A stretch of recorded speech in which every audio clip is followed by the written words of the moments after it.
किसी के पास जवाब नहीं। सदन की बात बता रहे, कई बार हमने पूछा, किसी के पास कोई जवाब नहीं था। लेकिन अब जो है 14 तारीख के बाद बिहार जो है सफलताओं में गिना जाएगा।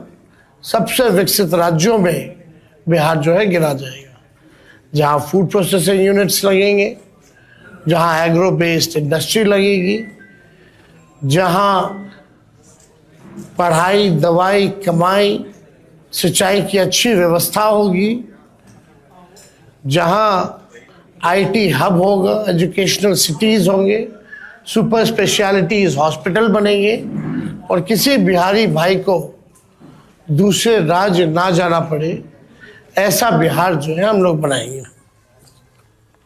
अब चुनाव आयोग से कई हमारी सवाल हैं जो हम पूछना चाहते हैं।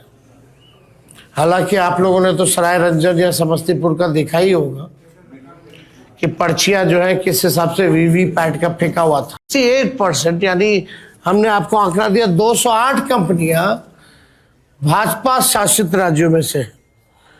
अब ये तो देख लीजिए, अमित शाह जी आए इसीलिए ना, डेरा काहे ना जमाए हुए हैं गृह मंत्री। देश में थोड़ी और कोई काम है, जहां चुनाव है वहां बेईमानी वाला काम है। पूरा धन, बल, छल, कपट सब लगा रहे, कोई चीज का कमी नहीं छोड़ रहे। लेकिन फिर भी ये अमित शाह बिहार को उपनिवेश बनाना चाहते हैं, बाहरी लोग कब्जा करना चाहते हैं, बिहारी होने नहीं देगा। इस बार करारा जवाब मिलेगा, जनता से अब मिल रहा है। ये लोग बौखलाहट में इस तरह का काम कर रहे हैं क्योंकि इनको पता है कि ये लोग जो है जाने वाले हैं। अब सवाल देखिए, मोदी शाह जी ने बिहार को जितना बदनाम किया, जो बात बिहार के बारे में बोल रहे हैं, क्या वो गुजरात के बारे में ऐसा बोल सकते हैं?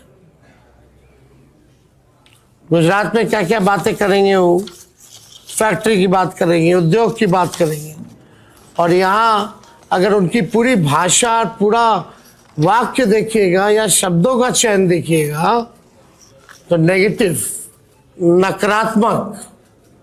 मतलब हम लोग भी चाह रहे थे कि भाई प्रधानमंत्री जी आ रहे हैं, इतना सभा किए हैं ऑफिशियली अनऑफिशियली, कम से कम एक रोड मैप, एक विजन तो बता दो प्रधानमंत्री जी कि आप अगला 5 साल बिहार को कैसे आगे बढ़ाइएगा। 11 साल तो बढ़ा नहीं पाए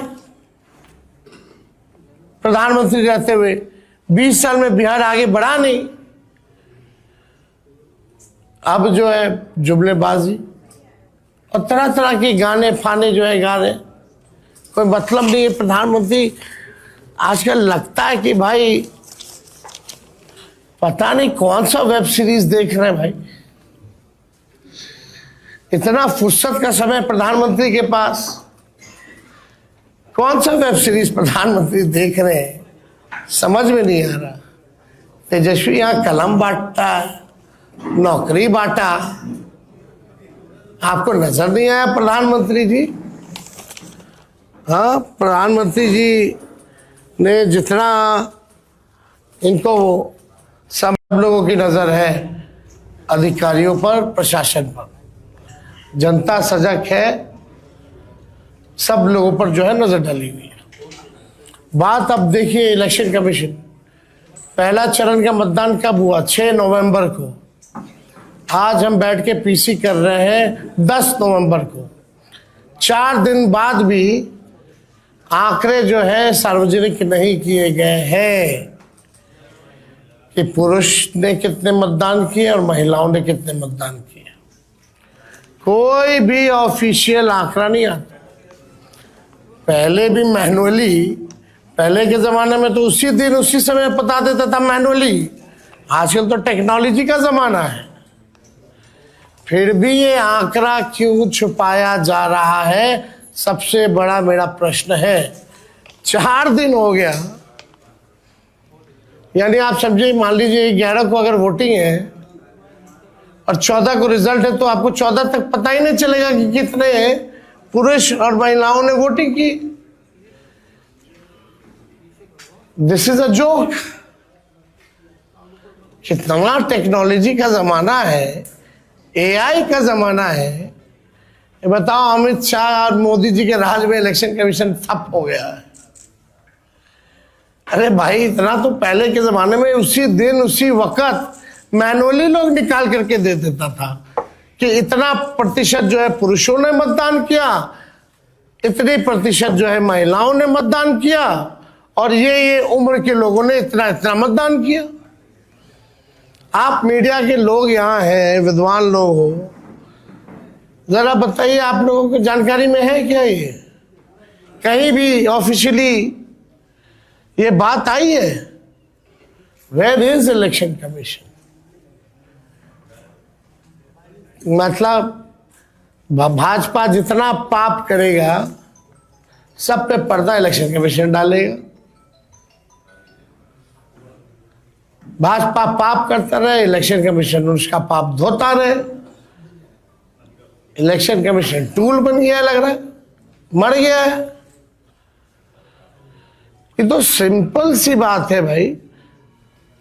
विदेशों में कितना देश का नाम बदनाम करेंगे। विदेशी पत्रकार भी अगर पूछेंगे भाई कितना रेशियो है, 4 दिन हो गया चुनाव